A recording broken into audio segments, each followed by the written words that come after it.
welcome back to SlashBack Cinema, the podcast that blasts the best of 70s and 80s horror straight into your brain, like a cosmic popcorn ray gun. I'm Shawnee. And I'm Ryan. Today we're talking about one of the weirdest and wackiest horror comedies of the 80s, Killer Klowns from Outer Space from 1988. This movie has got the circus goods, cotton candy cocoons, popcorn monsters, and giant circus-shaped UFOs. But does Killer Klowns still bring the circus of terror? Or is it a bunch of stale popcorn? That is what we're here to find out. All right, indeed. So the first thing I want to ask you about just clowns in general is there's this whole, I'm sure there's a word for people who have a fear of clowns. Let's see if I can look this up. Fear of clowns is called Coulrophobia. Yes, an irrational and extreme fear of clowns. Do you have Coulrophobia? Have you ever been afraid of clowns? I don't know that I had a fear of clowns, but I've always been disturbed by clowns. I find them unnerving and creepy. Like, it's such a weird... I guess it's an art form, but it's such a bizarre way that people get into the whole clown culture, from the wigs to the nose to the makeup to the outfits to the routines with the rags and juggling. I mean, I know it comes from the circus and all that, but it's weird. I don't know. What's your take on clowns? I don't get the phobia at all. Like, I've never had it. I don't understand why people are... I liked clowns when I was a kid. Like, I find them adorable and wacky and fun. They look like cartoons. And so I never quite understood what it is that freaks people out about clowns. But clearly this is like a long-standing thing. Even in the 80s when we were teenagers, Stephen King's book, It, was about this, like the scariest thing you could imagine was a clown. And now there's this whole series of horror movies, the Terrifier movies, where there's a killer clown. Yeah. So I feel like this fear of clowns goes back for decades. What is it about clowns that you find unnerving? Is it the paint? Is it the silliness of them? You don't think they're funny at all? No, I never liked... I had a kind of visceral reaction to them even as a kid with I think it was just the outfits and the way they... like, very exaggerated, and the white makeup, the oversized nose, the clown shoes, it's delightful. Like animated personalities. No, just disturbing. Like, I think even as a kid, I was like, why would someone dress up like that? But yeah, this is a good grounding conversation, because this might drive where we go as we dig into this movie, knowing you're a lover of clowns, and I have an innate fear of clowns. You know, we're in different parts of the clown island here. I felt like I was going to like this movie from the very first, the opening song. Did you notice that it has that kind of clown music that someone turned into like a rock pop song? Yes, the Dickies that did the song. Yeah.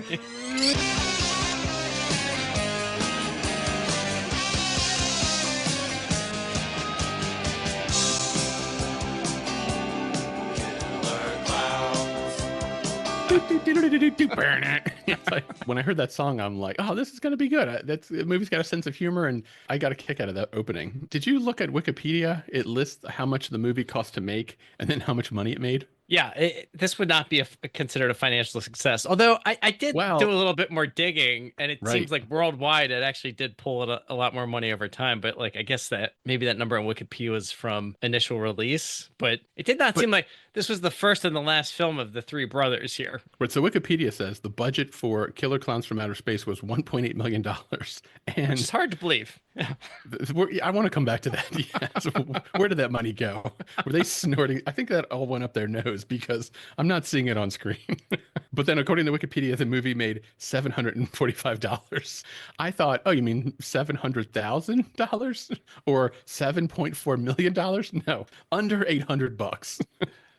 And I thought, well, that can't be right. No, yeah, that's what they got from popcorn sales the night it opened. But then I since Googled other things, and there's a lot of other numbers being thrown out there: 30 million, 40 million, and so I can't quite tell. I think the movie became a cult classic, and so then it kept making money. Right. And then there's merchandise and Killer Clown video game, and toys, and so I have a feeling that the property is worth quite a bit more than 1.8 million. Yeah, I had seen 43 million like over time, but it got traction much later after it came out. Hard to believe that the movie failed that hard. So do you want to do a plot overview? Do you think you can summarize this movie? Yeah, this basically kicks off in the small town up on top of this hill. I guess it's Lover's Lane for these teenagers, and they're all hanging out, making out, and then they see this thing come streaking across the sky. And at first, they maybe think it's a comet or something. And they're like, well, let's go investigate. So they go to investigate it. And, well, it is not a comet that has crashed into Earth or a meteorite. It is a spaceship, but it is not a normal spaceship. It is a circus tent filled with terrifying alien clowns. And so the kids find that this local farmer, he had stumbled inside and been turned into this cotton candy cocoon, and they see his face and realize the evil clown aliens are killing people. So they go back to the police station and try to convince the police that killer clowns from outer space have arrived and shit is going down. And it goes from there. Basically, one of the policemen and some of the local teenagers try to stop these killer clowns from outer space before they completely destroy the town and turn everyone into cotton candy. So that's basically it. So I want to ask you about that very opening scene where they call it in the movie Top of the Hill. Yes. And it's the place where teenagers go to make out. In Happy Days, there was like Make Out Point or something. Remember that song? Yeah. I found my thrills on Blueberry Hill. I feel like there was a culture of like making out in your car. Everybody drives to one location and then you're all in cars next to each other. Making out in your car. Yeah. Have you ever in real life come across anything like this? Well, in high school, Tico, there was this one road kind of past the library in Reisterstown, and it was like this little side road that really not many people lived on. It kind of connected two streets. I'll have to look at Google Maps if maybe the street's gone, but so there would be these like kind of sort of dazed and confused parties where people would all park along the road, and somebody usually had beer, and probably people were making out in cars. And inevitably, right, the cops came from one direction, and everybody was like, "Oh!" Jumped in their cars and drove off. So yeah, I think it's probably not as popular now with Netflix and chill. Like kids don't seem to go out to do these things anymore. They just hang out at their parents' house. I don't know. Right. So what you're describing, I think of more like a tailgate party or kids hanging out together. Yeah. These are like these let's all drive up somewhere spots. And we're not even interacting with the other people in the other cars. I saw that in the movie and thought, did these exist in real life or only in the movies? We should poll our listeners. Yeah. Let us know. Where's your makeout? But does every town have like a makeout point? But yeah, it opens with that. And then it's got these two wacky guys who are like selling ice cream who think that that's their way to get to women. They show up in the ice cream truck to Lover's Lane and try to sell ice cream. And then they basically get booed and people throw beer cans at them. And they're like, get out of here, losers. Yes. And they're like, well, we didn't sell any ice cream. Cool off those hot lips with our tasty, frozen, fruity bars, icy wicies, fudgy wudgy bars, and everyone's favorite frozen delight, the Lick-a-Stick. Jeez, what the? Get out of here, you morons! Hey, take your ice cream and get lost. Oh, yeah? Quiet down. Yeah, and so I felt like the people who made the movie and the people who were in the movie, they knew what movie they were making. Yes. Like nobody was confused about that this was going to be schlocky. No. Well, I'd never seen this movie before. Yeah, but me neither. This one, Killer Klowns from Outer Space, Attack of the Killer Tomatoes, were these two movies that always like stuck in my brain as a small kid. I was like, what are these about? But I'd never seen them. So we'll have to watch Attack of the Killer Tomatoes at some point. And yeah, I'm glad we're checking this one off the list, Terry. Had you seen this one? I had never seen it, but I definitely knew the name. And Attack of Killer Tomatoes, I just looked it up, is from 78. So it's 10 years earlier. It's OG, right. Yeah. Yeah. Wow. The images from that one also look pretty great. We'll have to cover that at some point. Yeah, definitely. Did someone recommend this movie to us? Well, so my buddy Bean recommended it, but I think this also showed up from a couple listeners saying this should be on our to watch list. Well, thank you, listeners. Thank you, Bean, for recommending this, for pointing this movie our way. You want to talk about some of your favorite moments or favorite deaths from this movie? Did you have any favorite moments? Oh, there's so many good scenes in this movie. Okay, right out of the gate. The first thing that popped in my head when they cut to that G. Willikers farmer in the beginning was I felt like I was watching Stephen King from Creepshow. Like we have to do a post note. Like who wore it better? It'll be this farmer and Stephen King. We have to do a side by side. Yes, I wrote that exactly the same thing. That this character is exactly like the Stephen King character movie we talked about months ago. Yeah, so it was Royal Dano. He was Farmer Gene Green. Hornswoggle! Did you see that little old sky jockey zip down in their poo? It's Halley's Comet, and he's landed in our bag! backyard. So he was great. Some of his lines. He basically walks up to the circus tent with his dog. He's saying all this ridiculous stuff. He's like, "Well, I'll be hornswallowed," or whatever he says. Right. And the aliens, of course, get him. They take his dog too. But then the two teenagers show up later to investigate. They saw the flash across the sky, and it's Mike and Debbie, the couple that are up in Lover's Lane. They come down, they find the circus tent. They go inside, and at first they're thinking it's kind of fun. She's a little scared, but he's like, "We're here. We're gonna check it out." They go inside, and then they find one of the cocoons, and it's the farmer's body, and they realize that something's wrong. And then the killer clowns come after him, and just how ridiculous that whole sequence was. They start chasing him, the two killer clowns, and they have their popcorn gun, and they launch popcorn at them, and the popcorn all sticks on their back. I was like definitely cracking up. But the peak moment of this scene was when then they exit the circuit tent, and they're running down the hill through the woods to get away from them, and the two clowns come out. Yes, they this is the stop. best scene. And they take the balloons and proceed to make a balloon dog. They drop it on the ground, and immediately it becomes lifelike and animated, sniffing the ground. And then the two clowns take their hunting balloon dog after the teenagers. Yes, I love the fact that that was great. I love that the balloon dog it didn't change. It didn't morph into a regular dog. It just stayed a balloon dog, but it was sniffing and barking and howling.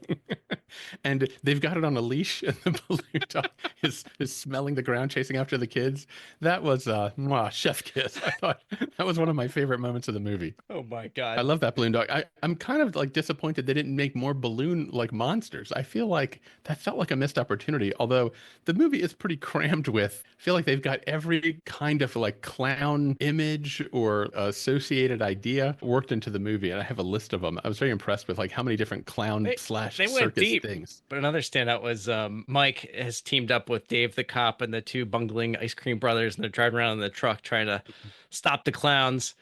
And they come around and they stop at this intersection, and they look across, and there's like a bus stop with people waiting, and one of the clowns shows up. And he's like, and everybody's like, "Ha ha, clown!" And then he starts doing like these crazy shadow puppets on the wall, which he's got these like gummy, thick alien fingers, and like, but it's transforming these intricate, shadow scenes, and everybody's clapping and laughing. Right, he's making elephants and and they're like, "Ooh!" And then he transforms into and this. Then, wait, and then so after the elephant, did you notice that he made his fingers into the shadow of Washington crossing the Delaware? Yes. It's insanely comical. Yes.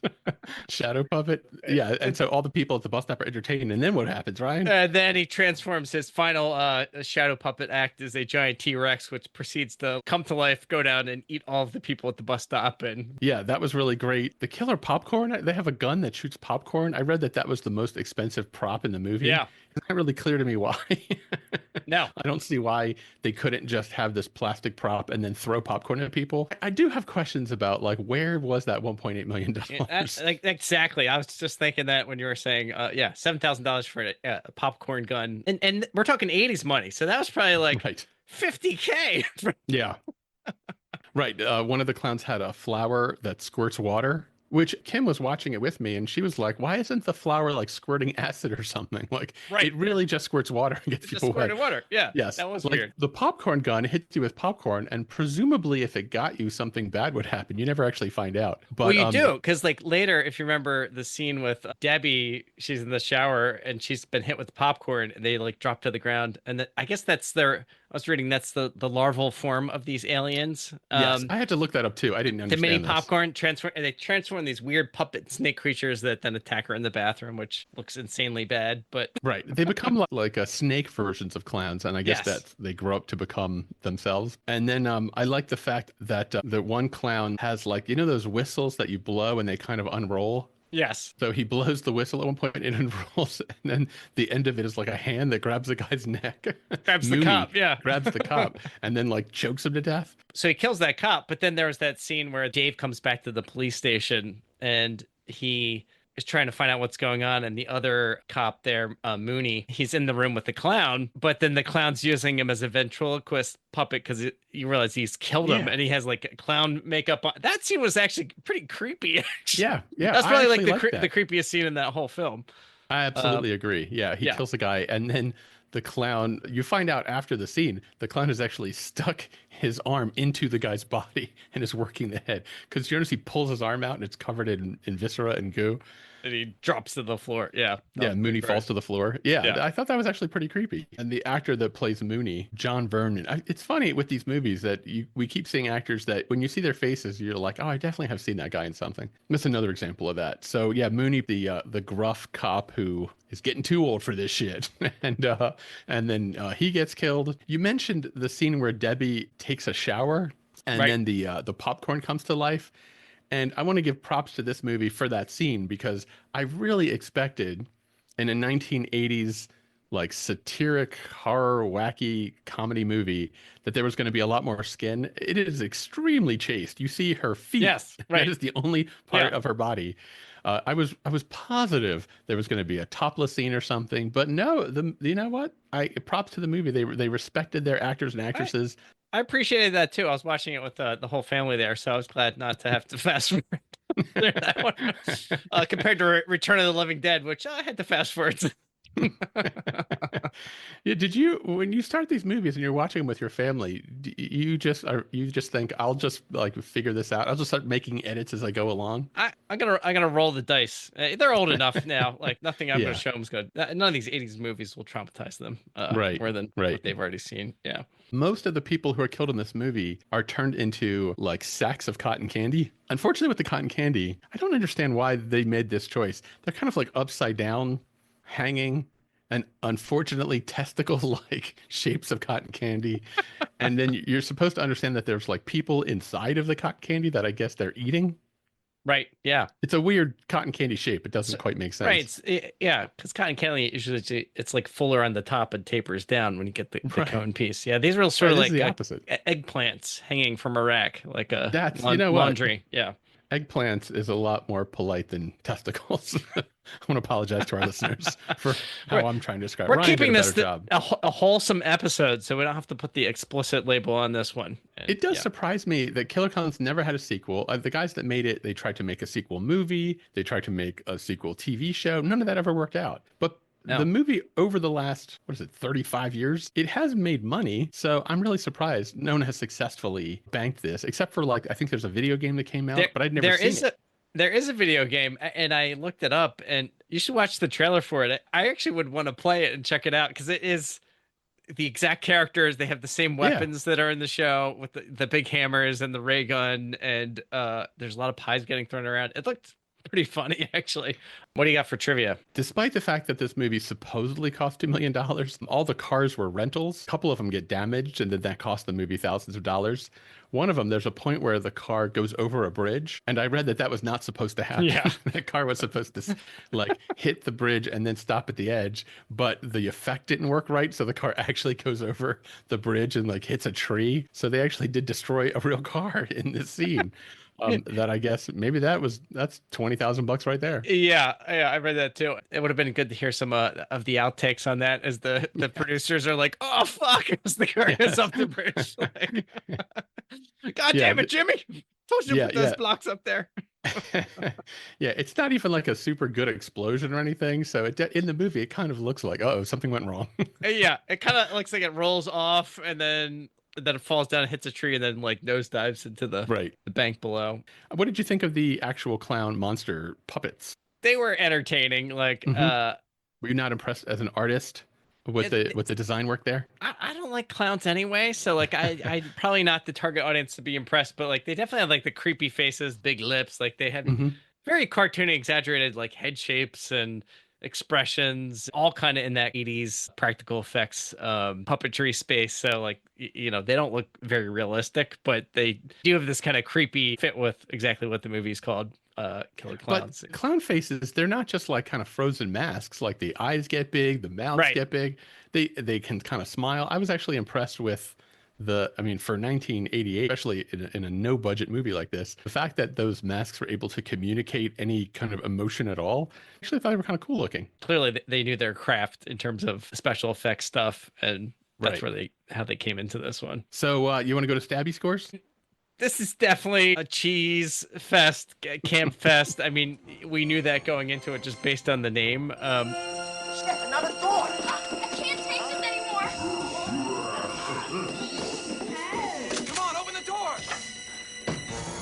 door. Come on, Mike. Another door.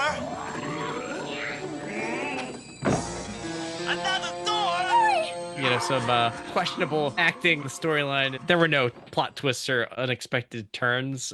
Some really funny scenes that generally made me laugh out loud. So the humor's there. They fully committed to this thing. Definitely entertaining, and there were a lot of laughs when we were watching this one. But I would say it felt like it was wearing thin by the time the movie wrapped up. You're kind of like, okay, that's enough of those killer clowns. So I'm gonna land this one at 3 stabs. That is exactly where I landed as well. It's just the perfect, middle of the road. It's goofy, not especially well done, but I do like the kind of the gung-ho, let's put on a show quality of it. I liked how they did put some effort into thinking what would be scary about clowns, and then they work in pies and whistles and crazy straws and shadow puppets and cotton candy and popcorn, and they squeezed in every clown concept you could think of. And so it felt like they put a little time into thinking about it. I mean, you're right. The script doesn't have a lot of surprises or twists or anything. Yeah. And the characters who are supposed to be kind of the comic relief, the guys in the ice cream, the Terenzi brothers. Yes. I mean, I didn't find them hilarious. I didn't think they were the best comic duo of the era. Oh, get the truck! What about the girls? Forget about the girls, they eat too much. Well, they didn't pay for the ice cream. So what? The truck's getting away. Hey, those aren't Killer Klowns. Those are the Terenzi brothers. There were no Cheech and Chong. Let's put it that way. Sure. But they were fine. The creators of this, the 2 guys who made this movie, they have thought about where these characters are since. They wanted to create sequels with them, but so far none of that has worked out. And good Lord, does anybody now 30 years later really need to see a sequel to Killer Klowns from Outer Space? Hey man, Cobra Kai did pretty well. It was a comeback for Ralph Macchio. Well, Ryan, I know Karate Kid. I was friends with Karate Kid, and let me tell you, this movie is no Karate Kid. So, Mr. Miyagi did not show up in this film. Yeah. All right, you ready for the trivia? Let's lay it on me. Let's do it. Shall we play a game? And the topic this week, Ryan, is all Schoolhouse Rock. Okay. Wow. I want to warn listeners that it will be impossible to listen to these trivia questions and not sing the Schoolhouse Rock songs that I've referred to. Were you a fan of Schoolhouse Rock, Ryan? I am, but I feel like I'm fuzzy on the Schoolhouse Rock, although I clearly was exposed to it a million times Saturday morning cartoon session. As your body grows bigger, your mind must flower. It's great to learn, 'cause knowledge is power. All right, question number 1. What was the name of the adverb store? Was it Polly's? Was it Junior's? Was it Lolly's? Or was it Janet's? I think it was Lolly's. It was Lolly's. Woo! Correct. Yes! Well done. All right. In the episode Unpack Your Adjectives, the campers run into a bear. How was that bear described in the song? Was it a hairy, scary bear? Was it a funny, sunny bear? Was it a cute and cuddly bear? Or was it a creepy, sleepy bear? Oh, God. Hit me one more time. Unpack Your Adjectives, the campers run into a bear. How is that bear described in the song? Is it a hairy, scary bear? Is it a funny, sunny bear? Is it a cute and cuddly bear? Or a creepy, sleepy bear? I'm going to go with funny, sunny. It was a hairy, scary bear. Oh, okay. Let's see how you do. The government's always in the news these days. And of course, everything we know about government, we learn from I'm Just a Bill. At the end of I'm Just a Bill, what happens to Bill? Does he spontaneously combust? Does he die in committee? Does he become a law? Or does he get vetoed? Becomes a law. He becomes a law. That is correct. Question number 4. There's 5 questions total. In interjections, which of the following is not an interjection used? Do they not say yow, fiddlesticks, hey, or hooray? What was the first one? Which is not an interjection used in the episode? Yow, fiddlesticks, hey, or hooray? Yow. They do say yow. They do not say fiddlesticks. What? Wow. Interjections. Wow. Excitement. Yeah. What? Generally set apart from a sentence. Wow. By an exclamation point. Yes. Or by a comma when the feeling's not as strong. What? Last one. In the song about the solar system, what is the main character's name? This is actually my favorite one. So what is the name of the main character in the song about the solar system? Is it Thomas the Comet? Is it Moonbeam June? Is it Freddie Mercury? Or is it Interplanet Janet? Interplanet Janet. It was Interplanet Janet. She's a galaxy girl. Thank God. So out of 5, I believe you got 3. That's nothing to be ashamed of. This is 40 years ago. Yeah. But I was surprised you got Hairy Scary Bear wrong. You don't remember? It was a hairy bear. It was a scary bear. We beat a hasty retreat from his lair. That doesn't ring a bell. I don't remember that. So out of all of those, oddly enough, it's the Bill one that like I remember the most clearly. So the bear, no, I'm blanking. Yeah, maybe that's when I had too much sugary cereal at that point, and my brain stopped taking in new information. So possible I need to put down the Lucky Charms. All right, that wraps up another trip down memory lane. Hopefully you enjoyed revisiting Killer Klowns from outer space as much as we did. Don't forget to follow us on our social media. You can find us at SlashBack Cinema. We're on Instagram, TikTok, and Facebook. And also, you can shoot us a text right there in the link below. Subscribe so you don't miss an episode. And if you do like it, give us a rating. It helps other people find the podcast. Yeah, we want to hear from you. If you have a favorite memory from the 70s or 80s or a classic horror movie you'd like us to dissect, a lot of the movies we've picked are movies that listeners have actually suggested to us. So those are some of our favorites to talk about. So if you have an idea, drop us a line, slashbackcinema.com, because your suggestions keep the conversation alive. Thanks for tuning in. See you next week. It's Schoolhouse Rocky, the chip off the block of your favorite schoolhouse rock. Yes. What? Wow. Woo.